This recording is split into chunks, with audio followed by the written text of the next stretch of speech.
Well, good evening. Welcome. We're here with you this Thursday night that already last week we might have given a different nuance. And as a result of the multiple questions that were given and accumulated of sightings, we have Sixto Paz here. Welcome again.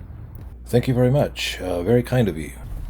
And taking advantage of the fact that he is still in our country, we decided to invite him again because there is a lot of material to observe of sightings that are very frankly spectacular, which also affects us as a country, and many questions that people want to decipher tonight.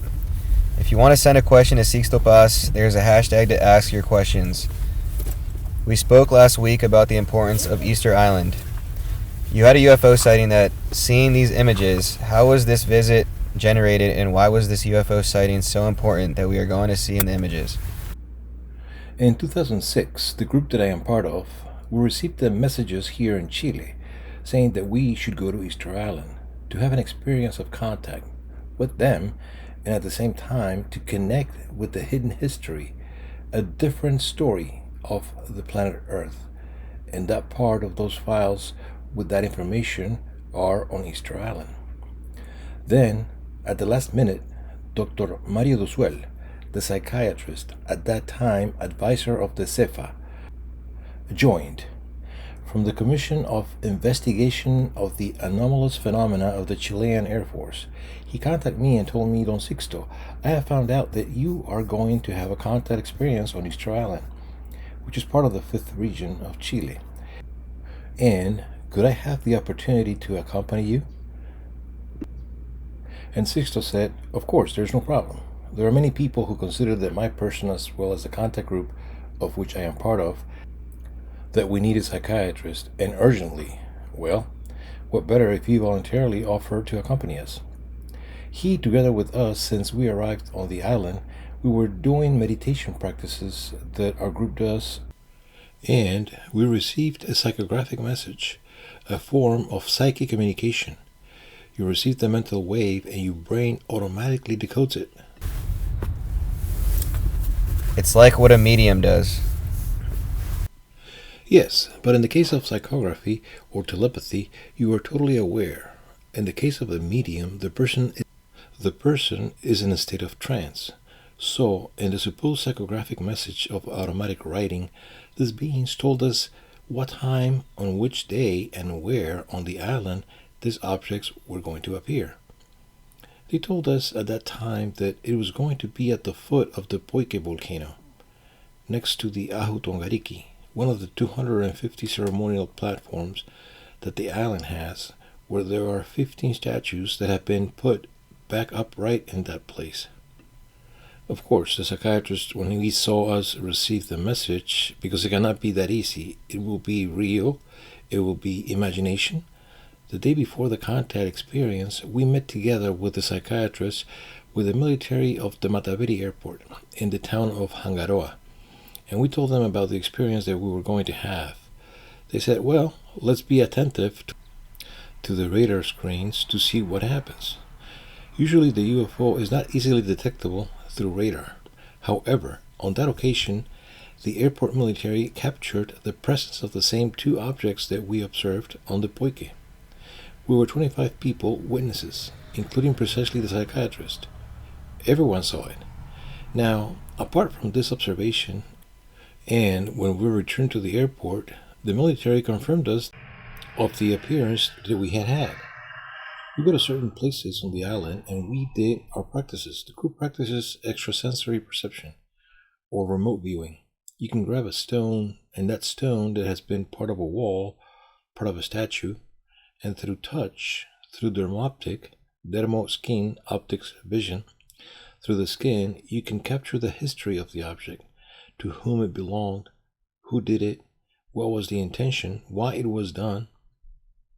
That type of practices we do. So the group did several practices of this type, and we perceived that a spacecraft, an alien spacecraft in the form of a sphere, landed inside the Ranu Raraku volcano, which is the quarry of the Moai, and deported a group of lizardmen, of reptilian-looking extraterrestrial beings to Easter Island.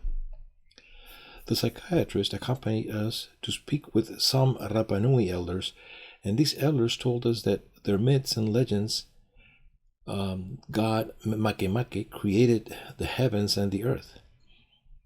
He created the earth inside an egg and experienced inside that egg love, passion, and feelings, so that we would see that if this was good, the whole world would break and flood the entire universe, and that there was also a time when the first inhabitants of the island were the Mokomen.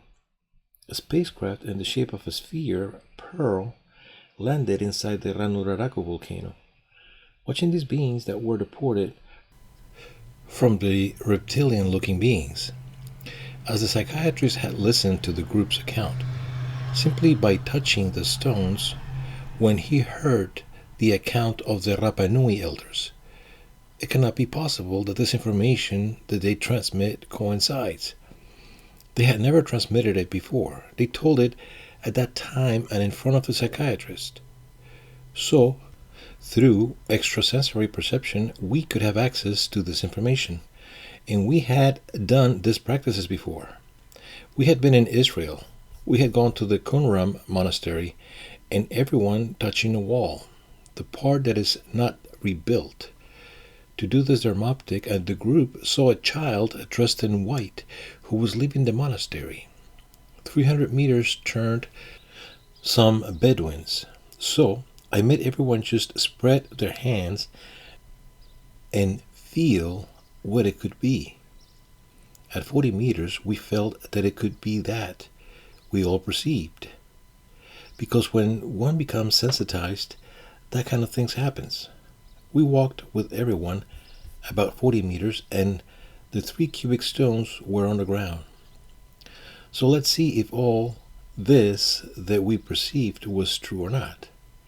In front of them, I scratched and took out the rest of the little pitcher that had been broken 2,000 years ago. Was there. That is called psychic archaeology, and that exists. Interpol, Scotland Yard, FBI uses psychics to solve criminal cases that cannot be solved in the normal way. Sixto, you were talking about this sighting on Easter Island while we were looking at the images. That's how it was in 2007. It was the year after when we went with the psychiatrist. I would like you to tell us what is happening. What is happening at the moment? We returned to the island the following year to somehow consolidate all the information they had given us about the true history of Easter Island, and part of the history of our planet, which would be contained in this place, that Easter Island. It is a place that is a true portal to another dimension. Sorry. I see you there at the airport. There, we are getting off the plane, and suddenly I tell the companions, look, observe what is slipping inside the Ranokau volcano. And then there it was, almost 12 o'clock in the midday. The object came out, and we asked the military there receiving the plane, have you seen there what that object is? Immediately they called the control tower. They said that they are already seeing it, but they don't know what it is. Now, we're going to go up to the edge of the crater later. We talked with the National Park Rangers of the Rapa Nui Park, and they tell us that nothing is flown because that object that actually appeared is a UFO, an identified flying object. Why is it said that Easter Island is one of the most enigmatic and mysterious places on the planet? Firstly, because in all of the Polynesia there are not the amount of archaeological monuments that there are on that island. 163.5 square kilometers, 70 volcanic cones, 250 ahus, ceremonial platforms, 887 statues weighing between 75 and 85 tons. Some of these statues were displaced from the quarry in the Ranuraraku, 17 kilometers from its location. Now, it has been said that Easter Island is the best example of the devastation on the part of the human being of the forests and nature. In the 21st book that I have published, The Sanctuary of the Earth, I vindicate the Rapa Nui population, and I rule out that the people of Easter Island find that they have finished with their palm trees. None of that is true. You can see it in the drawings they made with Jacob Rongeven, the Dutchman who officially discovered the island in 1722, the Spanish expedition of González Daedo from the end of the 18th century, the arrival of Captain Cook in 1774. With this German cartoonist who drew what the island looked like. The statues are standing. The trees are complete. The palm trees are everywhere. I mean, it is not true what is said out there back in the 16th century in its madness to create increasingly large unbridled statues and to use trunks and palm trees as rollers. They destroyed the vegetation. That is not true. What happened? Is there a thesis? Of course, yes, the European ships that came began to rebuild their ships with the wood. They pulled it up and replaced nothing. On the other hand, also the steamships began to remove all the bone wood until 1872-74 with pier lot and all you can see, all the complete vegetation. Sixto, you mentioned here that this ship that would have descended to the volcano. What's up? What is inside the volcano? Because it is not the first time that I hear the relationship of volcanoes and UFOs entering. What are volcanoes? Secret bases? Are they portals? You can see, for example, that in 2012, the cameras of a major television channel in Mexico were monitoring the activity of the Popocatépetl volcano, which is the emblematic volcano of Mexico City. It was erupting. On the other side were the cameras of the Mexican Institute of Volcanology. Well, both cameras capture an object in the shape of a cylinder of 376 meters long that enters the vertical. More or less to get an idea, bigger than the coastal tower here in Santiago, which is the highest here in South America. And the object enters the vertical of the volcano and enters the interior of it. Here we are seeing the image. This is not it? Here we are looking at images of 2013, that is, a year later, so you can see how, even though the volcano is in eruption, the UFOs enter and leave the volcano in full eruption. Their technology allows them. Now, it is not that they enter the interior of the Earth when it is in activity.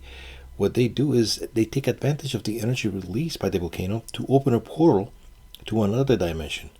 They enter through here and leave through any other part of the world. Let's stop here in this portal to another dimension, how it works.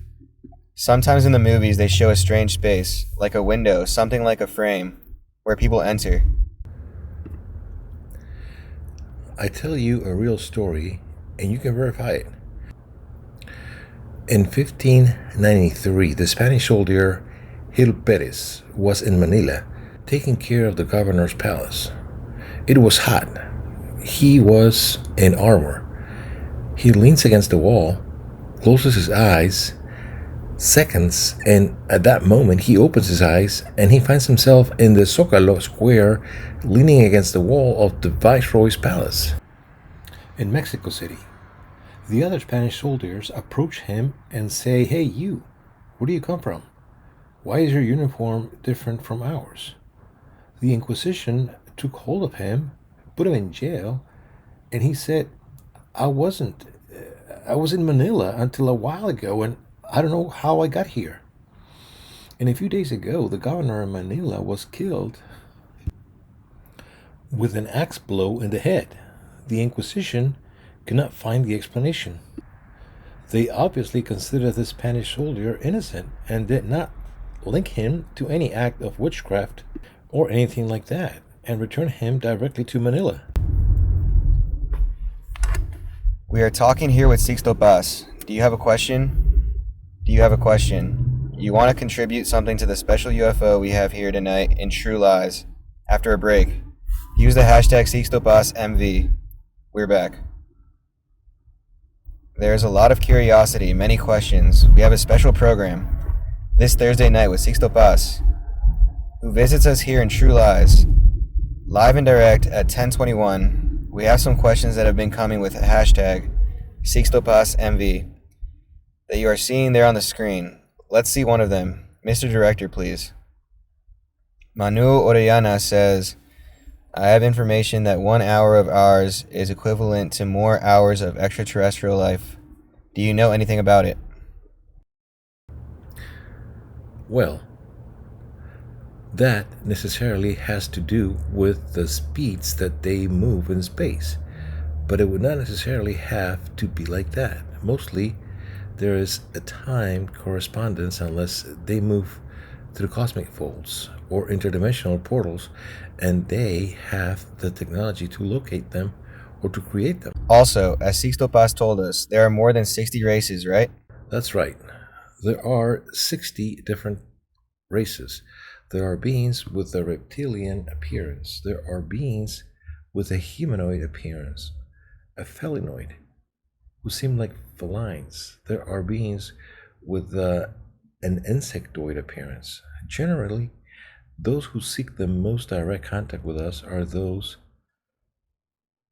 ones who most resemble us, or can assume an appearance like ours.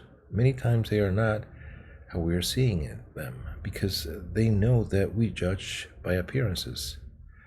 Now, there are a series of races that are like the parent races that have been populating the universe. So both Orion can come to you, reptilian looking beings, humanoid looking beings, felinoid looking beings, reptilian, have also evolved from felinoids and humanoids. Here also on Earth, if 65 million years ago the meteorite that led the dinosaurs to encounter would not have impacted us, probably the species that would have dominated the planet and that would have evolved intelligently, even preserving its condition, it would be the reptiles. But somehow, with the end of the secondary period and the beginning of the tertiary, what the planet itself strengthened were the mammals, and mammals, hence the primates, and hence the humans. What do we do to be a part of your group? You simply locate us on Facebook. You can find it as misionramachile.cl, and there's an account on Facebook where you will find a lot of information, all the data, the group meetings, and all the outings that the group makes. It's an open group. It is an open group, totally. We were talking about Easter Island, this enigmatic place that belongs to our country, but there are also people who have wanted to ask some questions that we have. The aliens come in peace, or they come with bad intentions? And most of them come with good intentions, but there are civilizations that are not well intentioned. But it is not so easy for these beings to enter our world. Ships like the one that crashed in Roswell in the year 47, the one that crashed in Baiwano in 98, here in La Serena, here in Chile, like a ship that also crashed in Sierra Nevada de Santa Marta in Colombia, in the zone of silence in Durango zone, Coahuila, Torreon, Mexico, and more than 38 ships that have crashed in various parts of the world were shut down, not by terrestrial technology, but by other ships that are taking care of the earth, of those who do not come with good intentions. You can even find on YouTube a video from 1991 of discovery of the space shuttle where you can see the curvature of the earth and a luminous object at the angle of entry to the planet, and other 7 objects that block its way and launch a kind of missile or beam light, forcing this object to make an incredible angle of departure and to leave at high speed where it came from. That video of what year is it?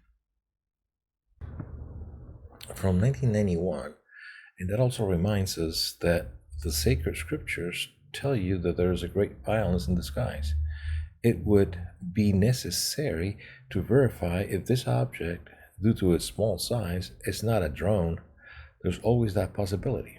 For example, this object that we are seeing with a group of lights, the object that remains in the air, you have the impression that this object is static. You have the impression that this object is static in the air.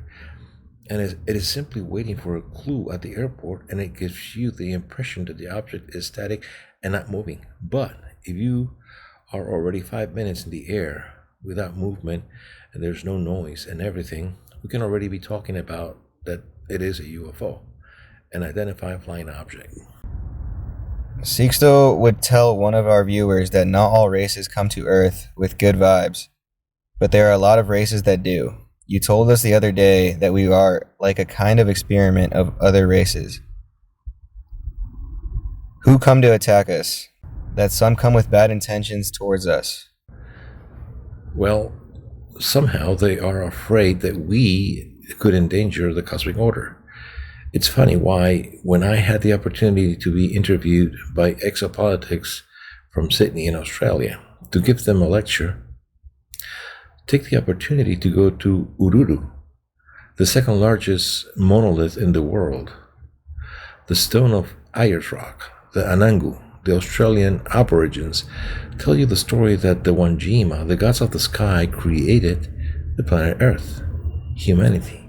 But humanity was told never to leave this planet, that this planet was our responsibility, and that it never occurred to us to look even further.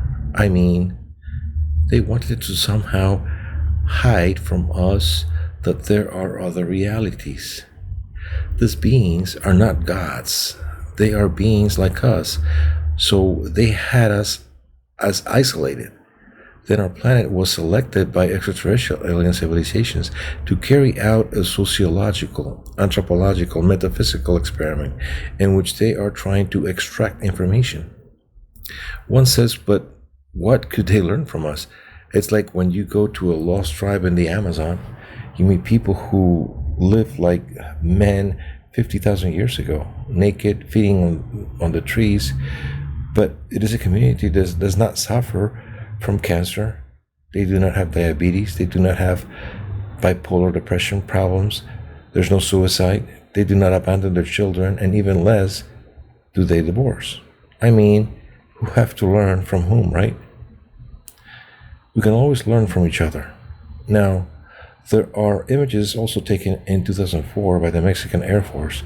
In other words, it was a 626 Merlin plane from the Mexican Air Force.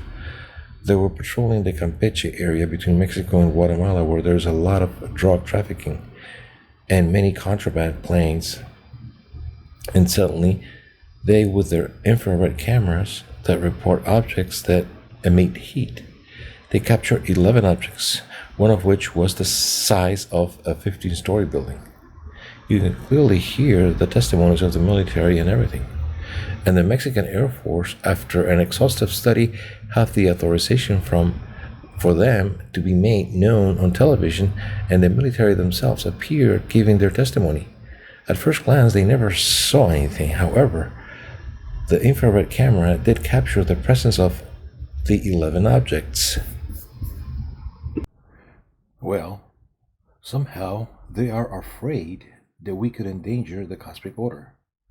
It's funny why, when I had the opportunity to be interviewed by exopolitics from Sydney, Australia, to give them a lecture, take the opportunity to go to Ururu, the second largest monolith in the world, the stone of Ayers Rock, the Anangu, the Australian Aborigines, tells you the story that the Wanjima, the gods of the sky, created the planet Earth, humanity, but humanity was told never to leave this planet, that this planet was our responsibility, and that it never occurred to us to look even further.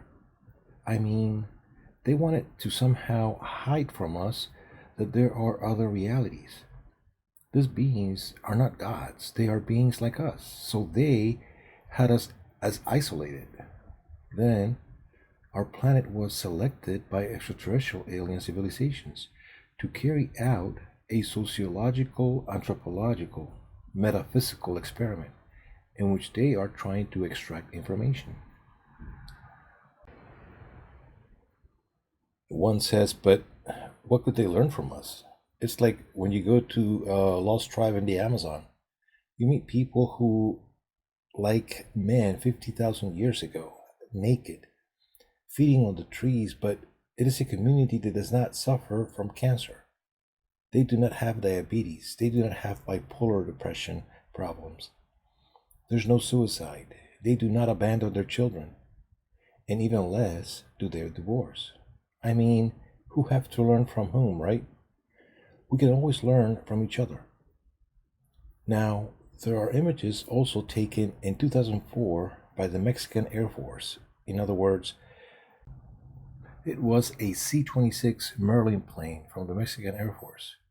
They were patrolling the Campeche area between Mexico and Guatemala, where there is a lot of drug trafficking and many contraband planes, and suddenly they, with their infrared cameras that report objects that emit heat, they captured 11 objects, one of which was the size of a 15-story building. You can clearly hear the testimonies of the military and everything.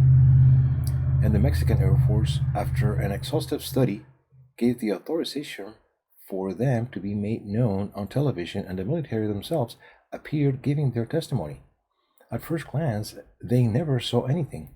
However, the infrared camera did capture the presence of the 11 objects. Here I have an interview that I find interesting about Miriam Guijon. Most of them are peaceful. Why don't they show themselves openly? They do. What happens is that there is very little publicity about it. In July 11th of 91, an eclipse occurred over Mexico City, the most populated city on the planet Earth. There are almost 30 million inhabitants in the city from Mexico. An eclipse prophesied by the Mayans was expected to occur. The Mayans, in a codex called the Dresden Eclipse Code, is the German city of Dresden. The Mayans announced that the eclipse of July 11th of 91, that eclipse would mark the return of the beings of the stars. People were watching the eclipse over Mexico City, and at that moment, a UFO appeared over the city, and everyone saw it. There were many people who videotaped it. In Raul Velasco's program, Always on Sunday, where he has a variety program of several hours on Sunday, that they play all the songs, they dance, they do shows and everything. They dedicated all the hours of the program to the UFO and to the testimonies of the people, because everyone gave their testimony that they had seen the UFO. At the time of the eclipse, everyone was attentive, and from that moment, the most impressive UFO wave that has ever been recorded on any country began over Mexico City. Up to 5,000 objects were seen in broad daylight, and they were not balloons. They went against the wind. They joined, they formed into a single object, they separated. It was an impressive thing. Regardless, why are they still so rare? Why do they have doubts? Because the scientific community still doubts this. Because if they come in peace, why don't they just show up? You will remember when the perestroika process of the release of information took place, and the significant steps for the fall of the Berlin Wall and the dissolution of the Soviet Union.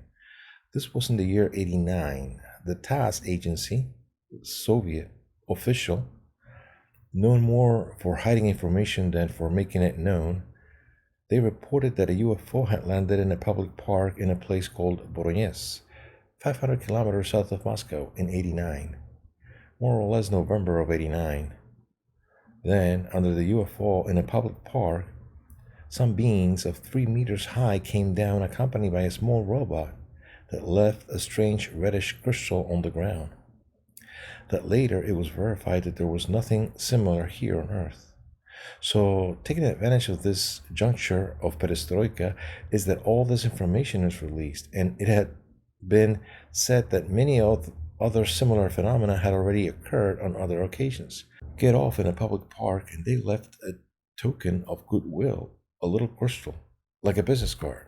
You who have been contacted, you who have had the opportunity to converse through telepathic communication, but who have seen them, have been in their ships, they tell you that they have been afraid of manifesting themselves to all humanity openly. I mean, they're not afraid that we will harm them. Their fear is that they can harm us by defending themselves against our aggressiveness. that their closeness alone could be the trigger for our own destruction. Someone getting nervous squeezes a missile, and in the end, we end up contaminated and destroyed ourselves. So they keep their distances. They consider that humanity is in a precocious adolescence, and they are waiting for us to reach a responsible youth, which allows us to survive the intolerance, the stupidity, to anxiety, to selfishness. Right now, the great powers are threatening to wage war, and we already know what a war between the great powers would mean. The first time you get nervous and launch a missile. Nuclear missions fight alone and nobody else intervenes. So imagine what would happen to the world. We are going to Aguas Calientes, Mexico, year 2013. There is also a video that is interesting that we want to share with you. Please, Mr. Director, year 2013 in Mexico, UFO sighting in Aguas Calientes. There are the images. What are we seeing? Sixto, please tell us. 100 people were gathered there. There were people from the local radio station in Aguascalientes. So we all began to meditate, and I told them, look, if one does meditation and they get in tune, we can create the conditions for a contact experience to occur. They, as they did not believe it much, and yet several objects appeared in the sky, making evolutions, some moving, some static, and doing a behavior that was intelligent. And everyone saw it. Why is this previous step of meditation so important to the context that you usually have? Meditation first allows you to leave your mind blank, and it is the best way to predispose a contact experience. So, do you want to hear what they're telling you? Do you want to hear that they invite you to meet it in a place, or that they invite you what day, at what time, and where they could establish a contact with you? What you have to do is meditation. Clear your mind, become receptive, and channel this message. Now, if you do it in a group, it is much better, because so several people receive the same thing. It must be a special type of meditation, because I practice meditation, but these experiences have not touched me. What happens is that you have not tried to do the meditation to do this type of reception. Many people do transcendental meditation or some type of meditation just to be in a state of stillness, seeking inner peace or inner communication, but you can also use meditation to seek a cosmic communication. I mean, looking for a communication bridge to communicate with the civilizations. Any of us here in the study of the student boys who have come today, apart from our public, the people who are in their house, can they have any kind of observation or even contact? It has been around 40 years ago that contact groups here in Chile existed, such as Pedro Bravo, Hector Valdez, Pedro Salaverry, and many other people formed the first groups, and the people who formed the groups were ordinary people, people from all housewives, professions, everything, and they had their own contact experiences. A moment ago, I introduced you to Jaime Villamandos, a lawyer who has had many experiences in various parts of Chile. For example, in the north, where the Licancabures, they have had encounters with beings right here in Chile. I mean, you don't have to go to Peru or anywhere else to have the experiences. Going back to this video of Mexico and Aguas Calientes, such as we talked about Easter Island, and this story reveals that it is related and is linking. It is joining with the history of the Rapa Nui ancestors. Also, when one sees without knowing much only the history of the Mexican peoples, there are many things that could be interpreted as an alien. Naturally, the Mayans said that their ancestors came from the Pleiades and came to Earth through a serpent's tail or hollow reed. Today, they speak of wormholes or cosmic folds, interdimensional portals to travel through time and space. As the Mayans could have had it so clear as they could have known that the Earth was round. They had it clear that we have, at a distance from the center of the galaxy, there was a central sun that they called the Hunapku, that a pulse emitted from the center of the galaxy arrived every 25,000 625 years that coincides with the so-called Wheel of the Baktuns, that is, cycles of 5,125 years each. So, the Mayans had a spectacular astronomical and mathematical knowledge. They continually made reference to beings, that is to say, the gods that came from heaven.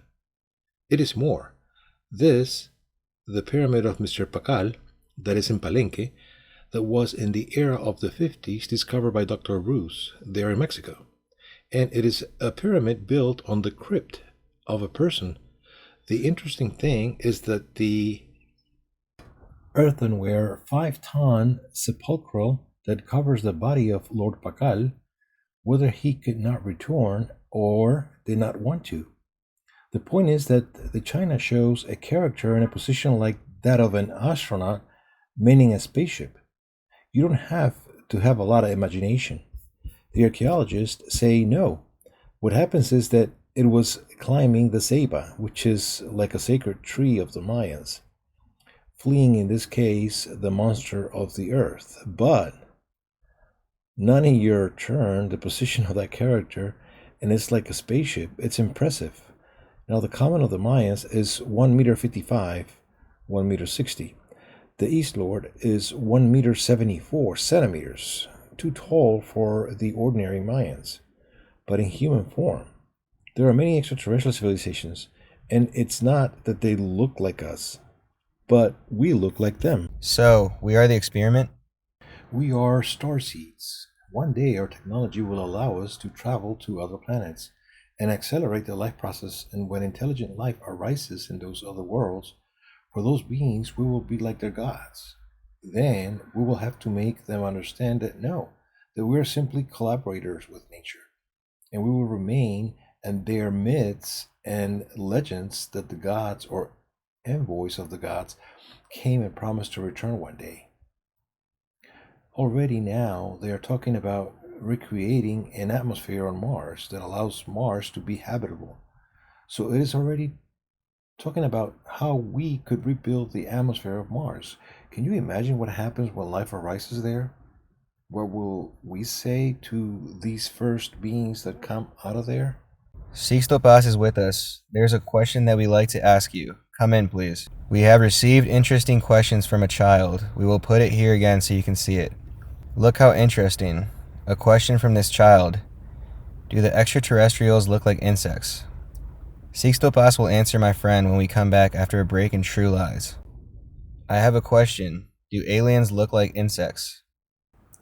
Some of the extraterrestrial races have the appearance of insects, or are. I mean, evolved beings, but with that appearance. I mean, really, there are. And I wanted to tell you just as much for the children, for the women, for the elderly. You wanted to tell them that tomorrow I will have the opportunity to give them a totally free lecture. This will be at the Pedro Aguirre Cerda Cultural Center. This is in the Long Street commune, starting at 4 in the afternoon, where I will be able to answer all your questions there in Calle Larga Street in the commune. Everyone is invited, but especially for women and children, and also for people of the third age.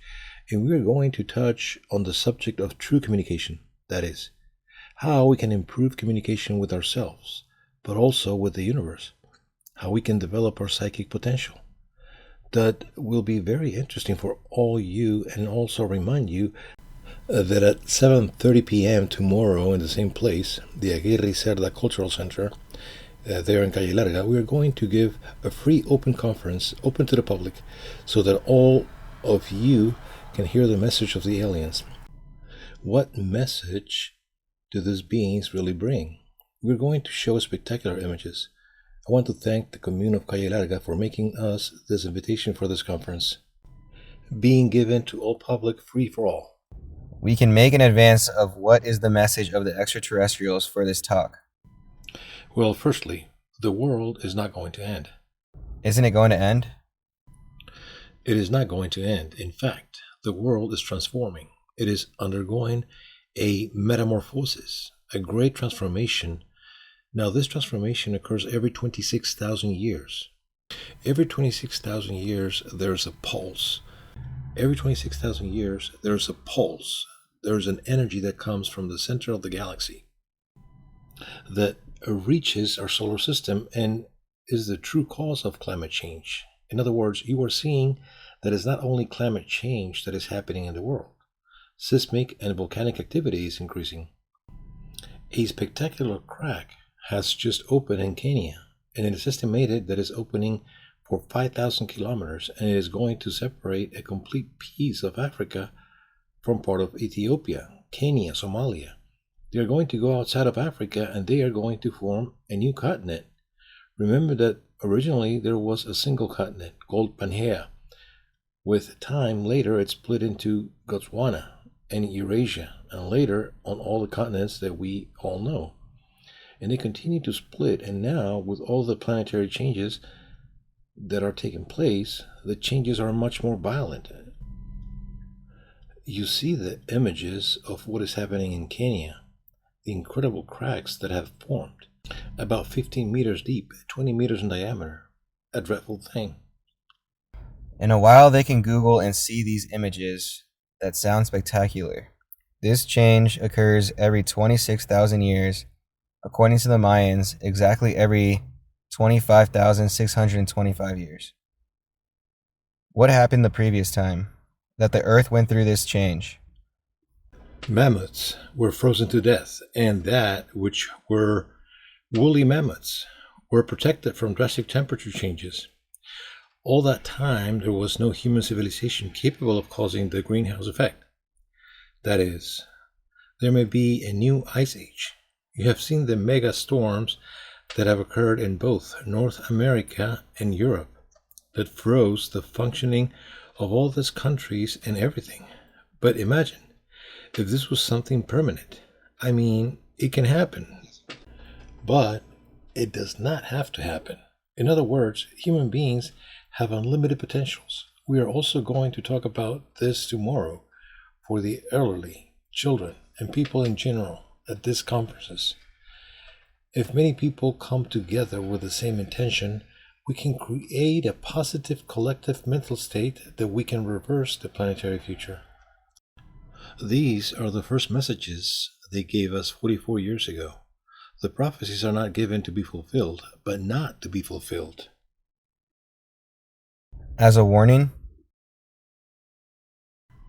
It is always to warn, to correct. If the future were inexorable, where would be the most sacred thing that we human beings received from God, which is free will? Now, any variation, however minimal, will bring a different future. Sixto, you just mentioned this about prophecies. Here they start to intersect with faith, with religion. Last week, with what we were talking about, you mentioned this encounter that you had with Jesus. How do we imagine it with Western iconography? First of all, I'm trying to get down to earth a bit. There was a world meeting here in Chile, in the Quintero area, in the 5th region. So 120 people from 15 countries met, all people who have had experience contacts. Many people from Chile, who they have had contact experiences. We met there in Quintero. There's a lagoon and there is a geological fault there. So there are very intense energies. We spent 6 days camping, and there were sightings of ships in broad daylight, in the afternoon and at night. Objects flew low over the lake and flashed flashes of light, making a hill glow. So we took the group, this 120 people, to this hill, and there were people who placed themselves in this position, and there was an object that was placed on top of the hill, and it began to fall like snow. Then, on the palms of the hands, they began to form like crystals.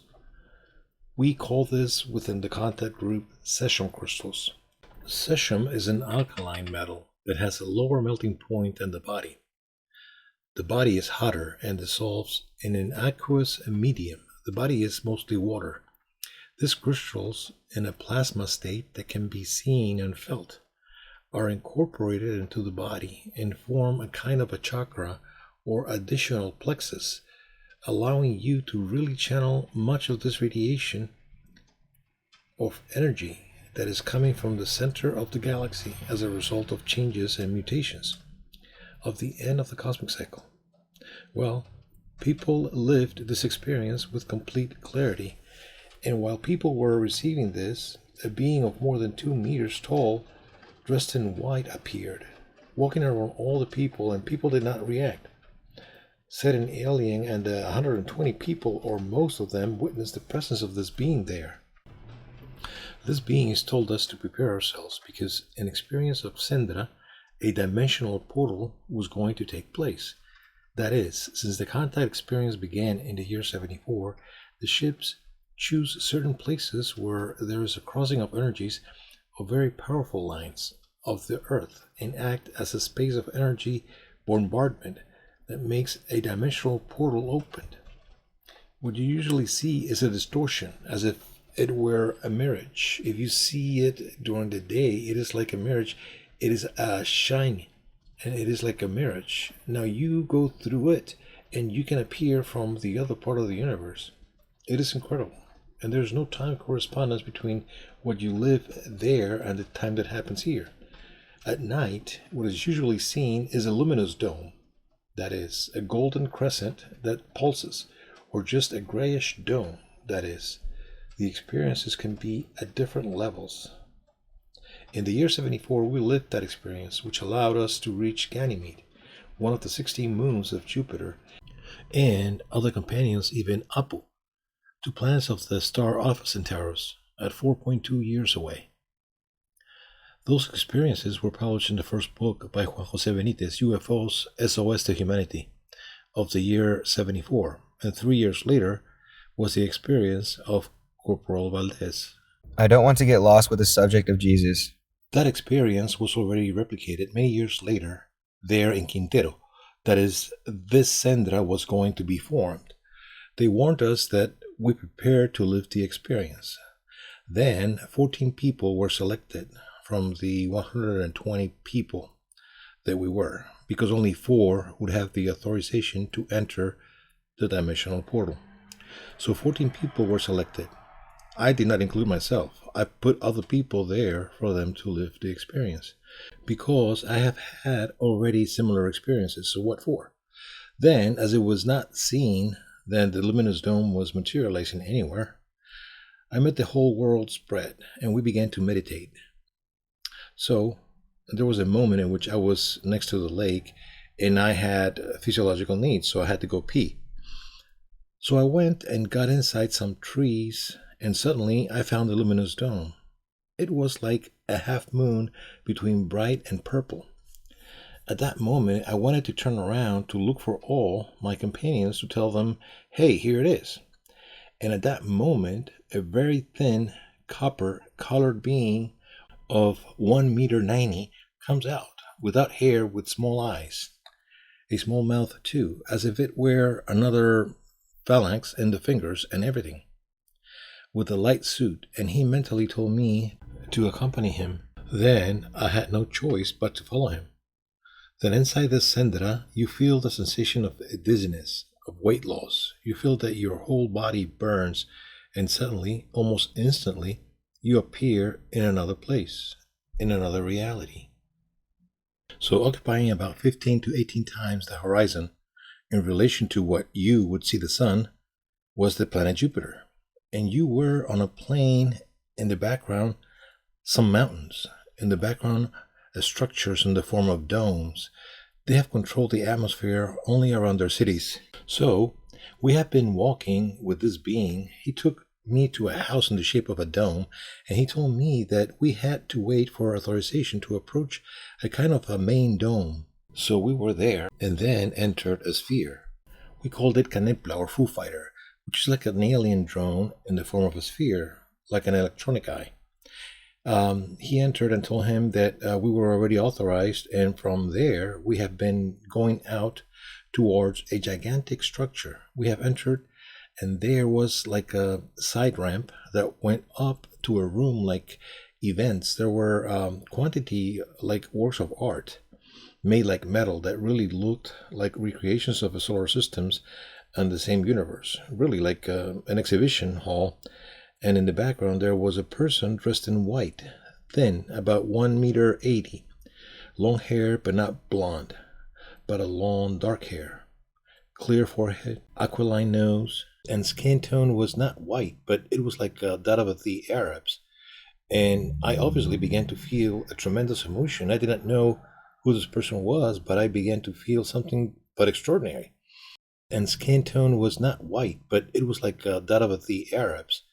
And I obviously began to feel a tremendous emotion. I did not know who this person was, but I began to feel something but extraordinary. Then the sphere came.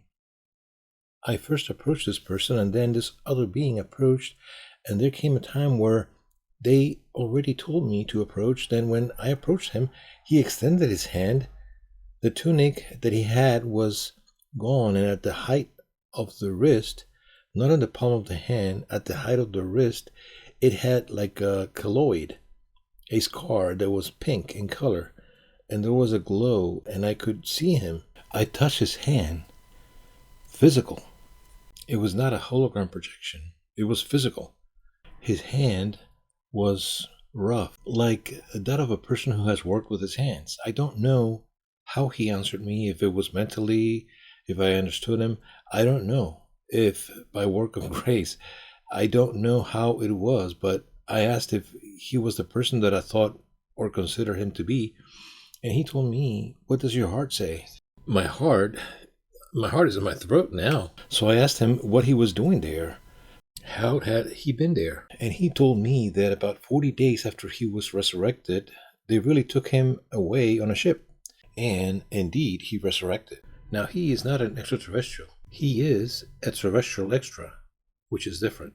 What is the difference between an extraterrestrial and a terrestrial extra? First of all, aliens believe in reincarnation and successive lives, but not like certain Eastern religions that say that one can reincarnate into an animal.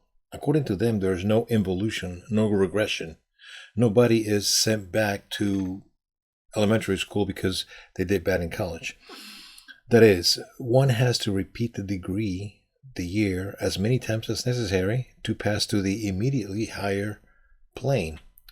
Then they consider that Jesus was a human being from Earth who, through multiple incarnations on this planet, reached a high level of evolution. And he no longer needed to reincarnate. However, for the love of humanity, he agreed to return. For 30 years of his life, Jesus prepared himself for a cosmic symbiosis, a transmigration to take place during the 3 years of his public life. We live in a 7-dimensional material universe. We have 7 bodies to act in the 7 dimensions of the material universe. We are like the matruskas, or the mamuskas, the Russian dolls, those little dolls that are one inside the other. We, apart from the physical body, have more subtle bodies, including the soul, the spirit, the essence, and everything. The point is that beyond the 7th dimension, as in music, in a higher octave, there is a universe parallel to this one that is no longer material, it is mental. And the beings that come from there are no longer extraterrestrial, terrestrial, or intraterrestrial. They are ultra-terrestrial. They are what we know as the true angels, archangels, thrones, principalities, cherubims, seraphims, powers and denominations.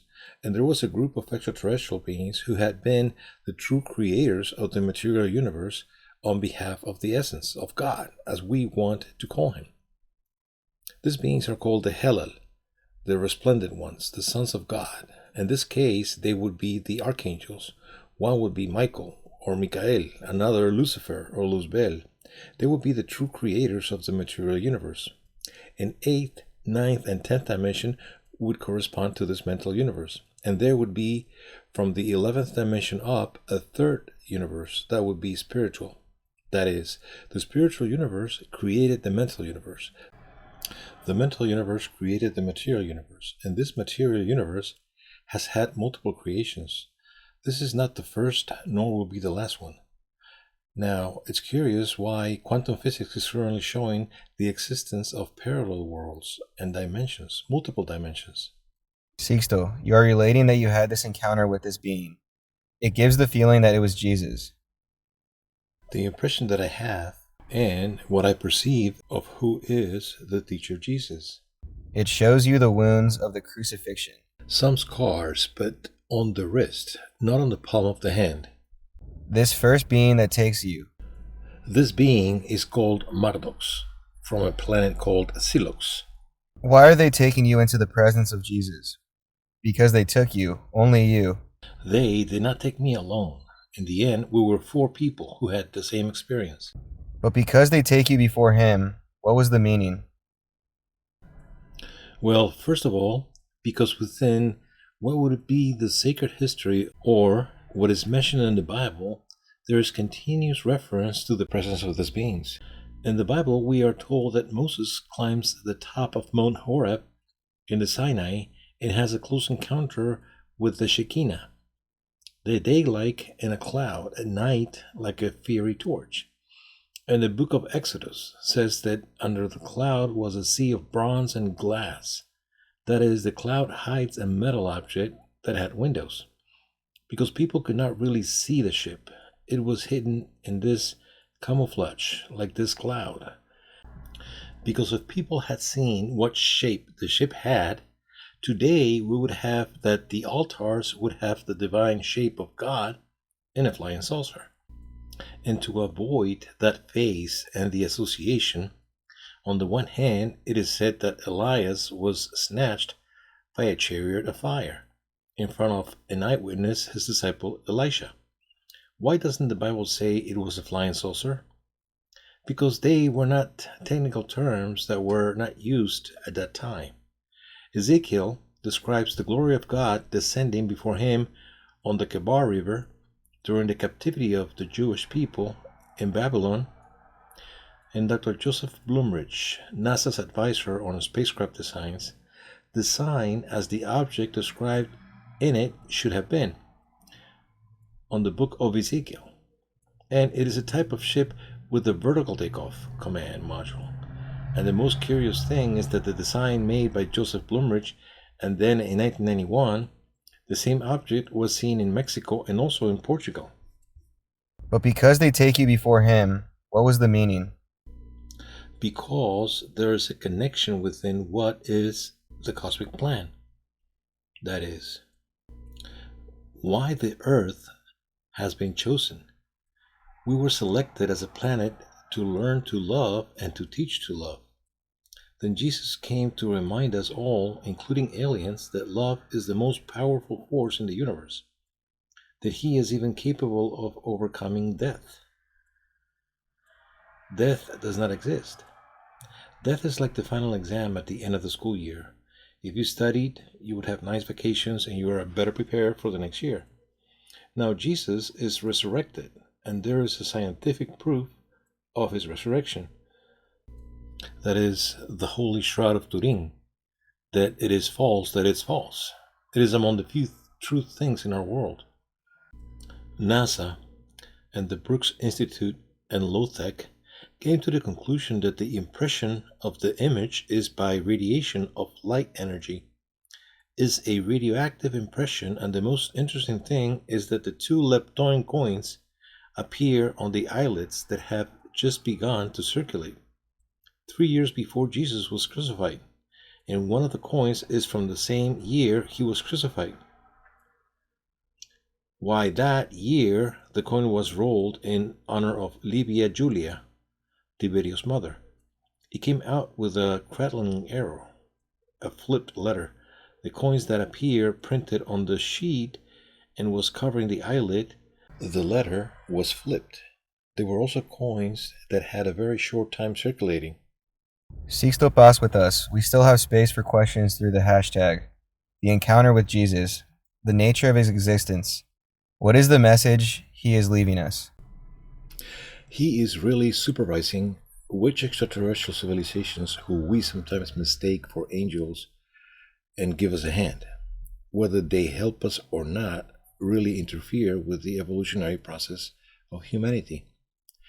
Now, as he taught us that love is the most powerful force of the universe and got to take his message to the last consequences, when they're at the top of the cross, said, Father, forgive them because they don't know what they're doing. Jesus, at the top of the cross, did not say, now all these miserable people are going to pay when I come down. Then he taught us that love and forgiveness is the supreme exaltation. A day will come when the humanity of the earth will know that we have been the victims of a cosmic conspiracy, in which extraterrestrial beings have experimented with us, have even wanted to kill us. That is a bit of the history of our world. We currently have a group of aliens who were deported to Earth who died here in our world. They are trapped in another dimension, and from there they have declared a psychic war on humanity, as well as the story of Jose in the Old Testament, that his brothers feared because of that ability he had to anticipate the future, of interpreting dreams. They tried to prevent the fulfillment of their destiny, and the more they tried to prevent it, the closer they got to it. And when Jose had the opportunity to take revenge on his brothers, what did he do with them? Sixto Paz with us. We still have space for questions through the hashtag. The encounter with Jesus. The nature of his existence. What is the message he is leaving us? I looked at the number of questions that are coming. For some people, the fact of mentioning Jesus, this encounter of Jesus affects them because for many, it is an untouchable issue. Have you had a chance to tell this story with people of faith? How have they taken it?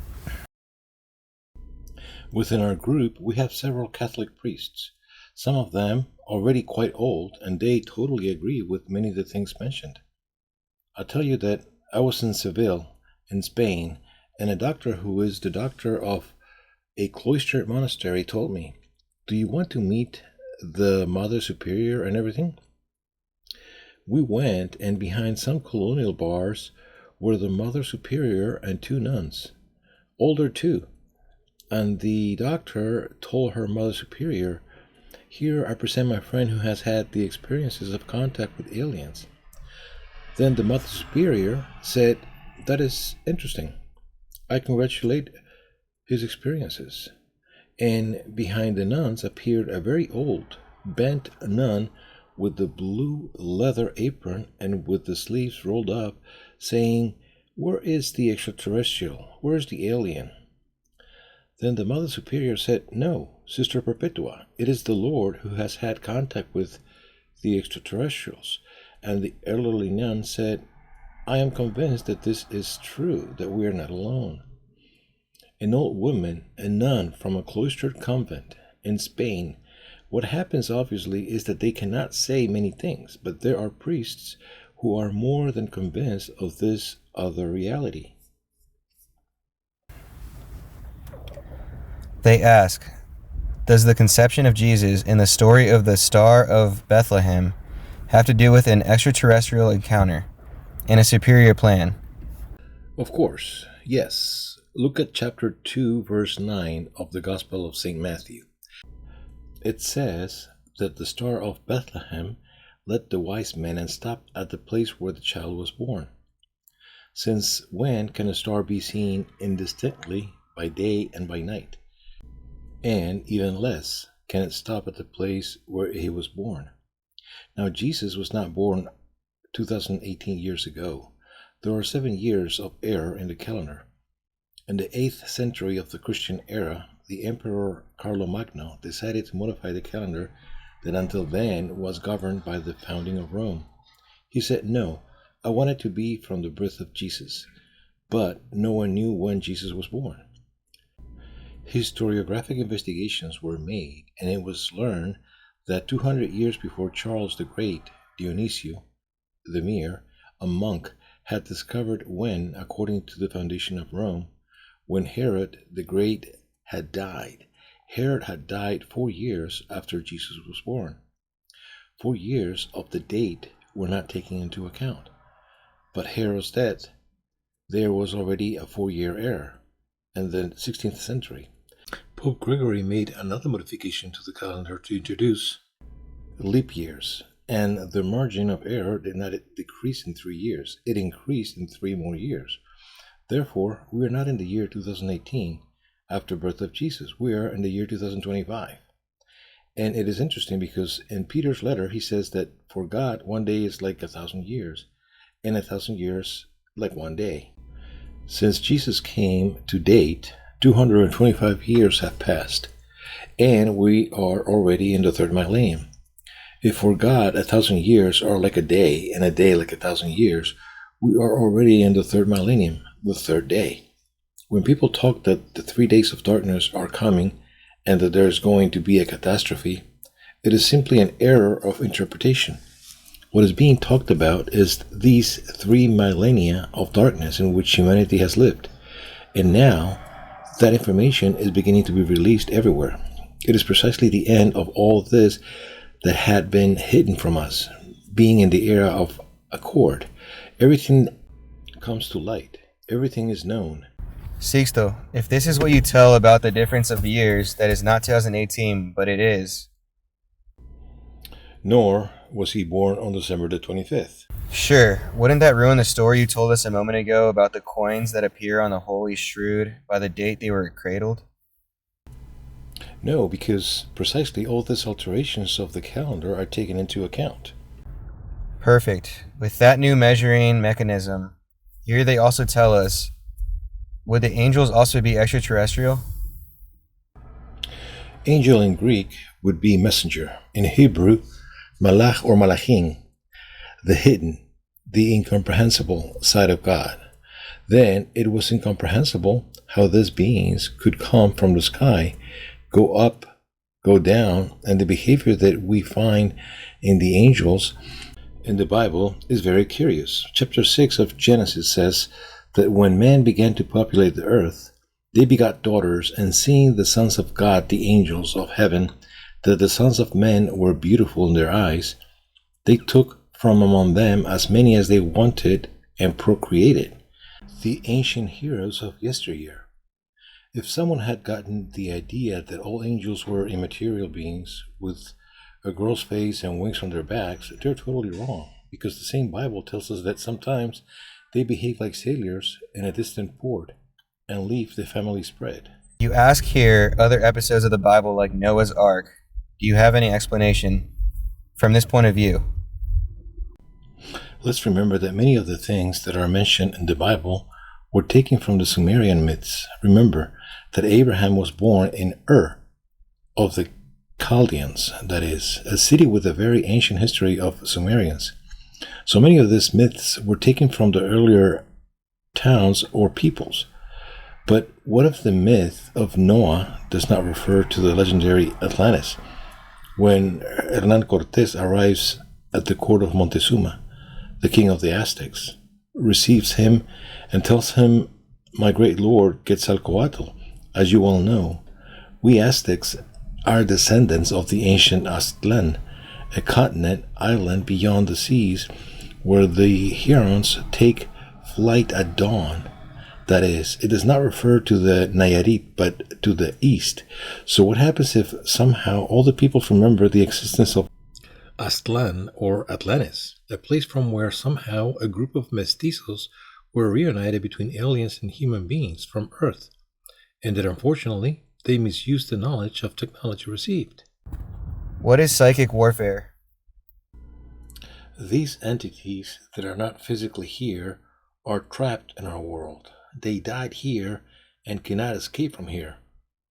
When we die, our physical body dies, and after 3 days, your astral body normally dies, which is your body of emotions and desires, that is attached to the physical body through an umbilical cord of energy, which is called the silver cord. Chapter 2, verse 6 of Ecclesiastes. In the Bible, it says that when a person dies, his silver cord is broken. The Bible says it before Lapsan Rampa says it. The third vehicle is the lower ego, the character, the personality, that also die with you. The human being is like an actor in a play. After the work, you take off your makeup, your wardrobe, you look behind the scenery, the script, and you go out on the street as an actor, not as the character. What a problem would be if that after the work you would still believe yourself the character. Then you go to the fourth dimension. The fourth vehicle is the higher mental, the body of the faculties, psychic, your extrasensory perception, and you prepare for a next incarnation. In other words, the fifth vehicle is the soul, the cathedral of the spirit, the gathering of our experiences from our previous lives. The sixth vehicle would be the consciousness, and the seventh vehicle, our essence. So when a person dies violently and does not want to accept that he died, or the relatives do not want to accept that the person died, or died so violently that they did not even know that he had died, he can be trapped in the lower astral. That is, the physical body dies, but the astral, the lower mental, does not die immediately. It has a long agony that can last days, months, or even years. Those are what we call the ghosts. But did they die here? They would be trapped here in our world because some strange crystals were also left that prevent these beings from leaving our planet. Okay, they are trapped. In this psychic war that they declare to us humans, how does it show?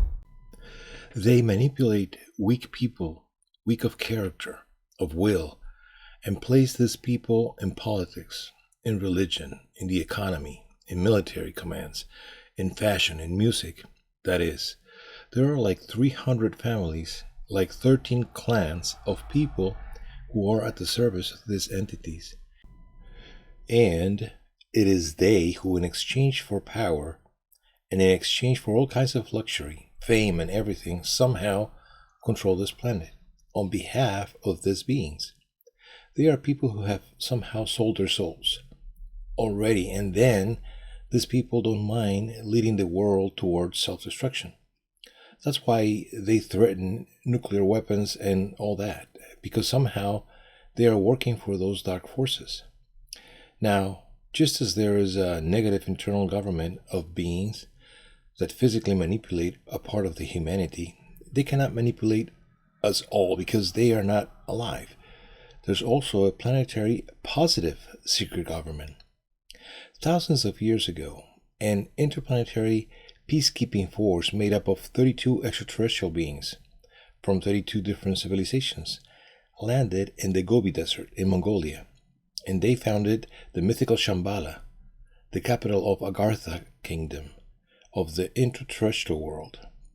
They established through a network of tunnels and galleries large repositories of the archives of the knowledge of the lost history of humanity, with a view that one day humanity could have access to that knowledge. One of those entrances is in the valley of Choquehuas, there in La Serena, here in Chile. Another of these entrances will be found near San Carlos de Bariloche. The famous Nintzemapoc, the famous interterrestrial city, in the city of the Césares, there in the Uritorco area in Capilla de Monte in Córdoba, Argentina.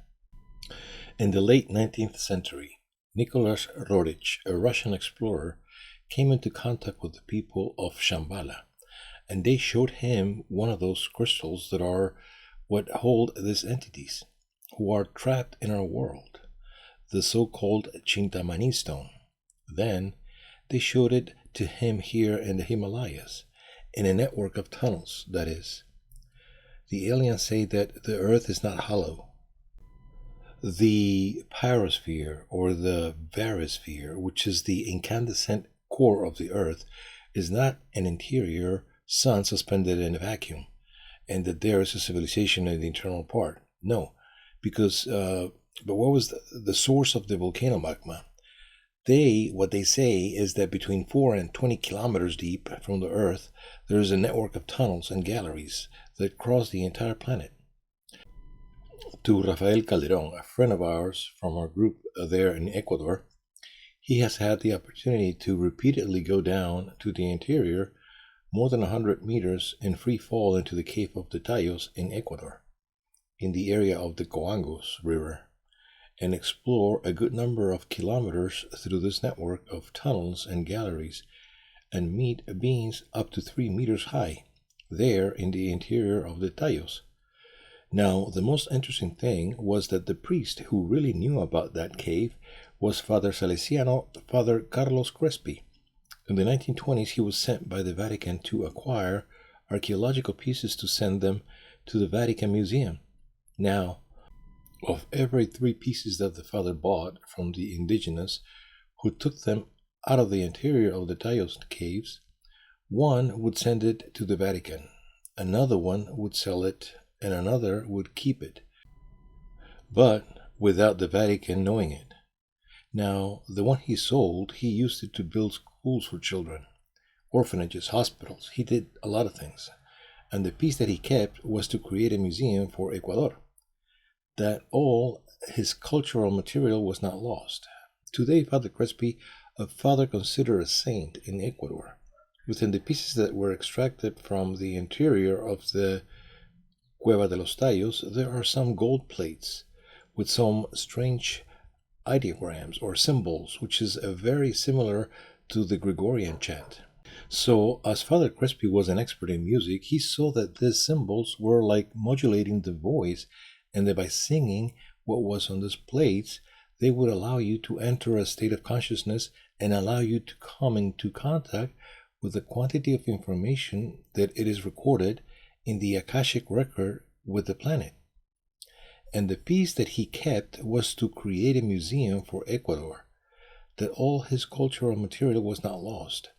Today, Father Crespi, a father considered a saint in Ecuador. Within the pieces that were extracted from the interior of the caves, of the Taos caves, there are some gold plates with some strange ideograms or symbols, which is very similar to Gregorian chant.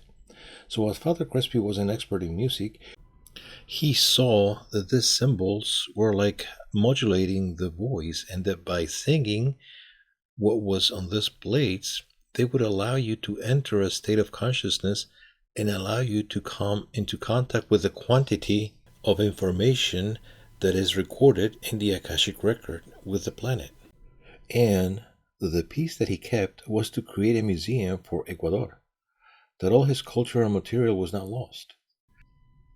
Today, Father Crespi, a father considered a saint in Ecuador, within the pieces that were extracted from the interior of the Cueva de los Tallos, the Tallos caves, there are some gold plates with some strange ideograms or symbols, which is very similar to the Gregorian chant.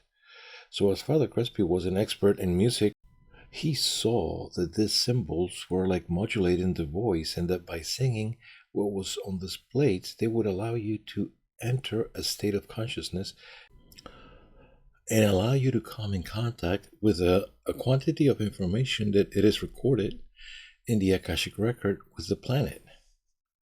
We return to the question of whether the island of friendship exists, and is it related to aliens? The maximum that I had gone south of Chile was until Concepcion and Talcahuano, because now in these days I had the opportunity to arrive in Castro, that is, there in Chiloé. We gave a conference, many people attended, it was impressive. If I have had a chance to speak with Chilean Navy officials who have confirmed to me that they have seen islands that appear on the horizon and do not appear on the charts. And when they return with the torpedo boats to search, they dive in front of them. They go under. So there are underwater extraterrestrial bases throughout this area of Chiloé. Now, that there is an island called Friendship, I don't know. But I would not be surprised by the development of aliens around the world that finds the alien community that helps. So if they do, like Joseph Guijarro, a Spanish journalist, a very important Catalan journalist for several magazines, traveled to verify it skeptically in his car, broke down while going to take interviews in various farms. And when he went to look for help, the UFO came out in broad daylight. He really knows, and well now, that we have... So now that he really knows, well now, that we have really been seeing extraordinary, unusual things happening in this area of Chiloé. So there might be underwater bases between the islands. How is the change of dimension, and when and how long is it until the great manifestation?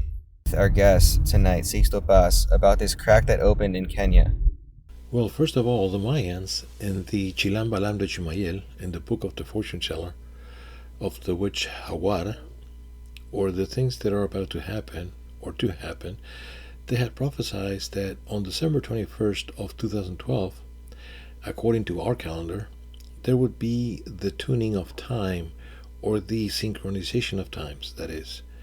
Why many people mistakenly interpreted that as December 21st, the end of the world would come.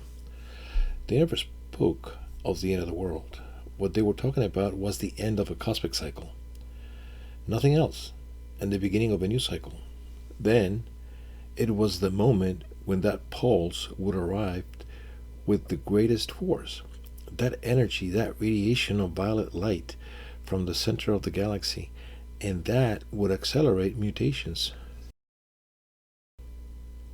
We are already seeing it. The rift in Africa is as a preview. The mega storms that we have seen in Europe and the United States and Canada is another warning. The hurricane of Patricia, grade 7, are signs. The low volcanoes are erupting in chain reaction is a warning.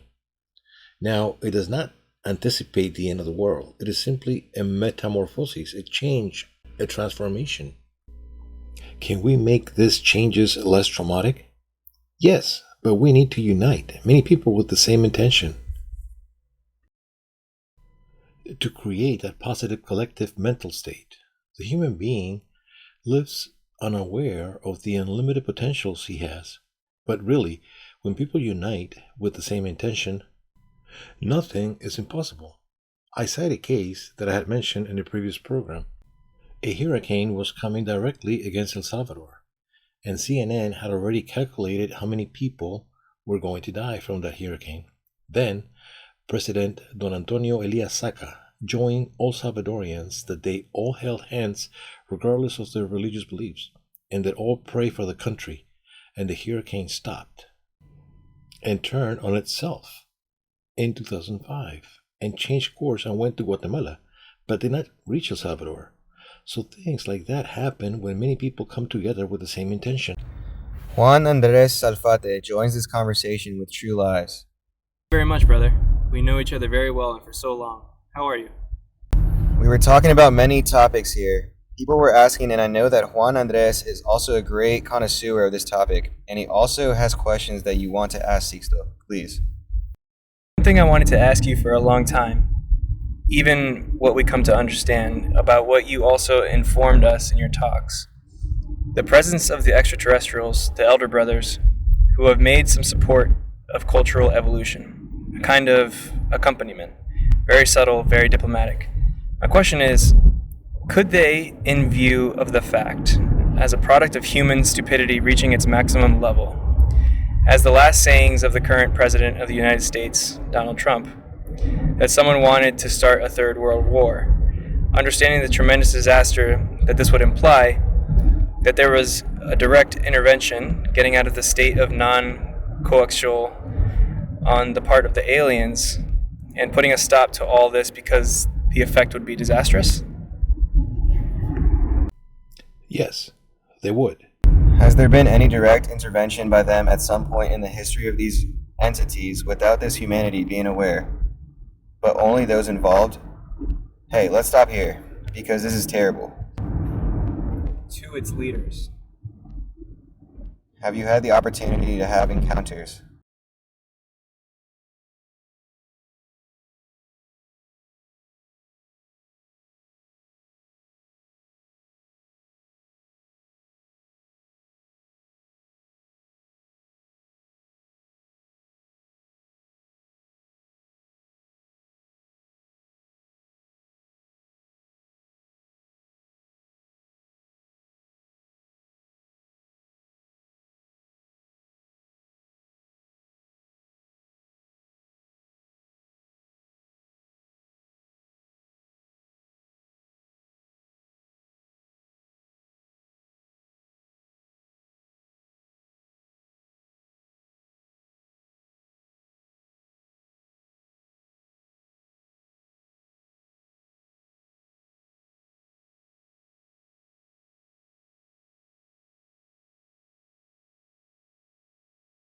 Perfect. The great moment of the movie when there is the possibility of eating a steak that you know doesn't exist, but you decide to have it anyway.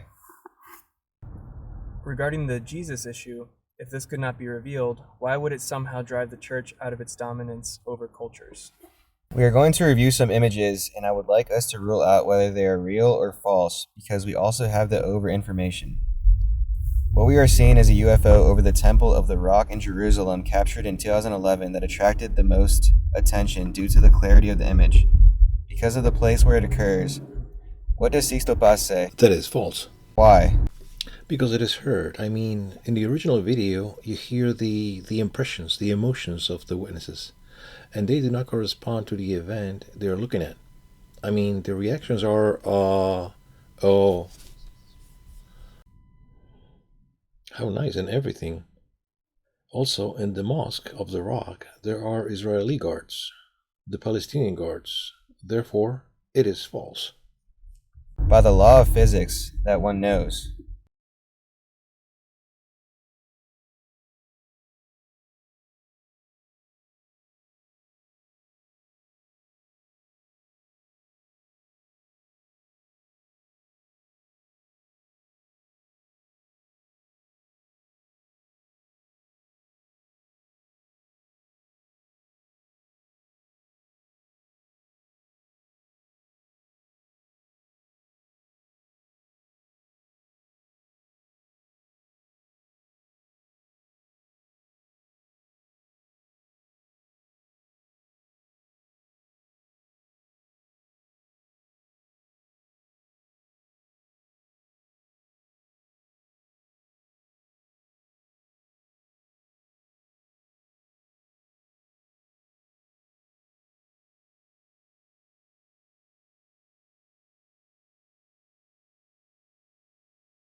To the testimony of people, witnesses.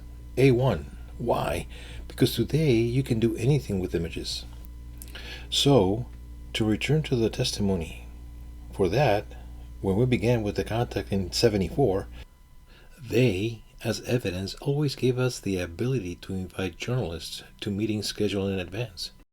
Then there's a video from July of 2014 where we went with 55 people from our contact groups to the pyramids of Teotihuacan, and we were there with the important media of Mexico. We were there from 10:30 to 5:30 in the afternoon. The history of humanity will make no sense.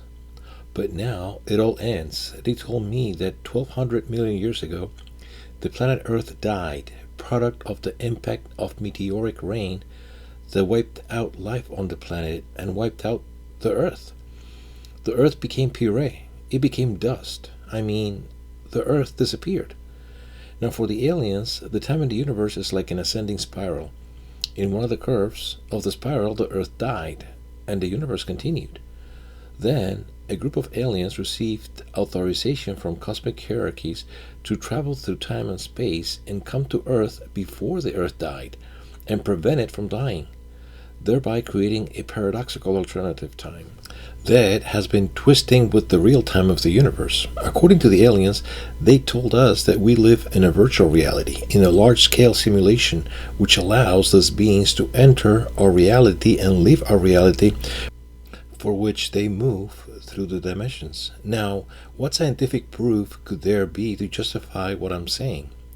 On March 3 of 2009, the Hanover Gravitational Wave Detector in Germany, the GEO 600, captured echoes from the ends of the universe that led the scientist Greg Hogan to the conclusion that we live in a hologram, in a virtual reality. In 2010, John Poplaski of the University of Indiana came to the conclusion that all the alterations of the sun and in each and every one of the planets of the solar system, not only on Earth, was caused by climate change, but that all alterations in the solar system was that of a dimensional portal was opening, a wormhole that would swallow the entire solar system.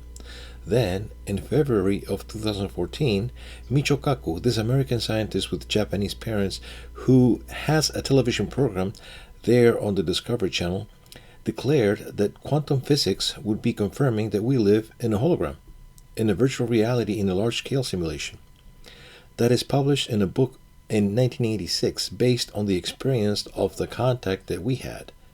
Now, time does not pass for pleasure because now these two times should run parallel and allow them to experience this reality, take information, and take it to their reality, which is what happens.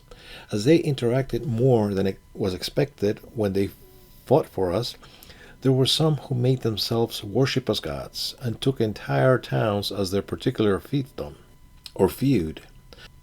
By hybridizing with us, by doing a series of things that were transgressions that should never have happened, they have made real time begin to approach the alternate time, at the risk of coming into one, which is what happened.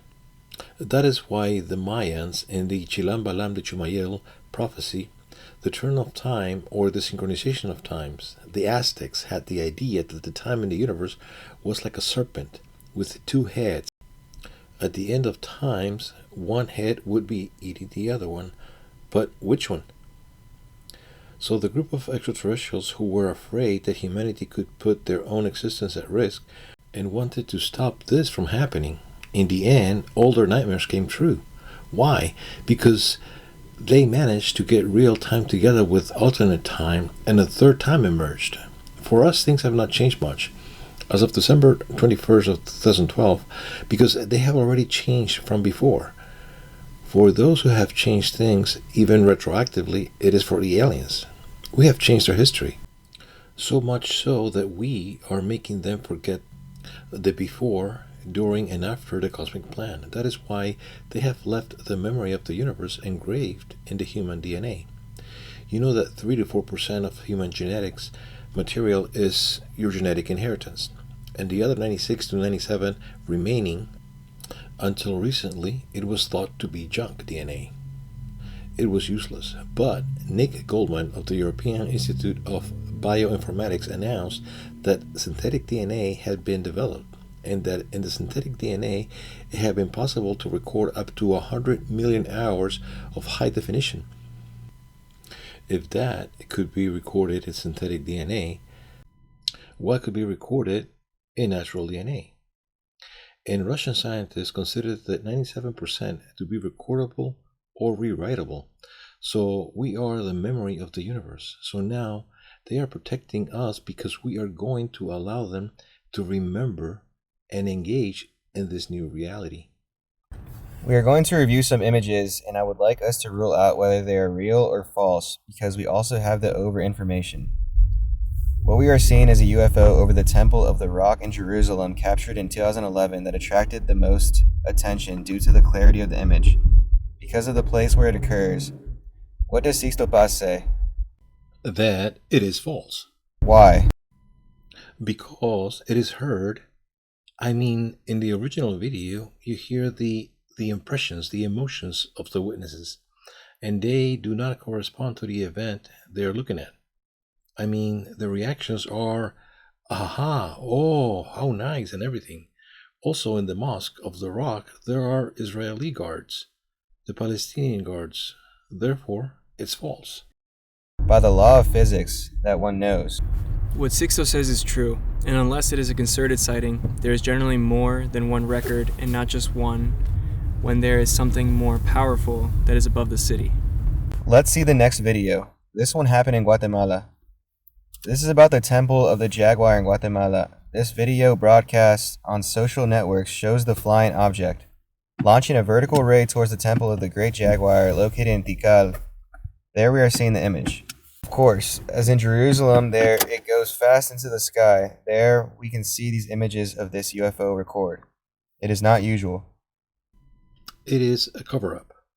The young people who are here, experts in graphic design and communication sciences, will really know how easy it is to make this type of montage of tricks. Corrado Balducci precisely said that with the development of graphic design and image technology, we had to go back to the beginning, to the testimony of people, witnesses, A1. Why? Because today you can do anything with images. So, to return to the testimony for that we began with the contact in 74. They, as evidence, always give us the ability to invite journalists to meetings scheduled in advance. Then there is a video from July of 2014 where we went with 55 people from our contact groups to the pyramids of Teotihuacan, and we were there with important media of Mexico. We were there from 10:30 to 5:30 in the afternoon, and 6 objects appear in the sky making evolutions against the wind in all shapes, half-moon objects in the shape of an angel, in the shapes of spheres. And the most interesting thing is that what is interesting is not so much the images, but the testimony of the journalists. At the beginning, they said, well, Sixto Paz has invited us here to a public place in front of thousands of tourists. It is not a place of the desert or anything. And in the end, you hear them saying, it was incredible. It was 6 objects. Well, precisely, we invited for the 5th time to a scheduled meeting there in the Chilca Desert, south of Lima. Look, I am a young man there in that video. You can hear the one doing the mentralization. It's me. So we call the press and the journalists were witnesses of the appearance of the objects at the height of about 80 meters. They could photograph it, take pictures, they could record it.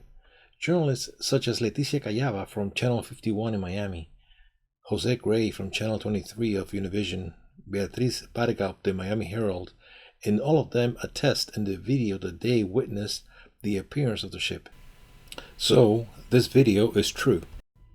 And at this meeting, it was not only me. The important thing is that there were 40 journalists from 8 countries summoned to this meeting, and they were witnesses, and also after that, they were victims of the information censorship. That is, they were prevented from making the news known worldwide. For news like that, it was like getting really exclusive.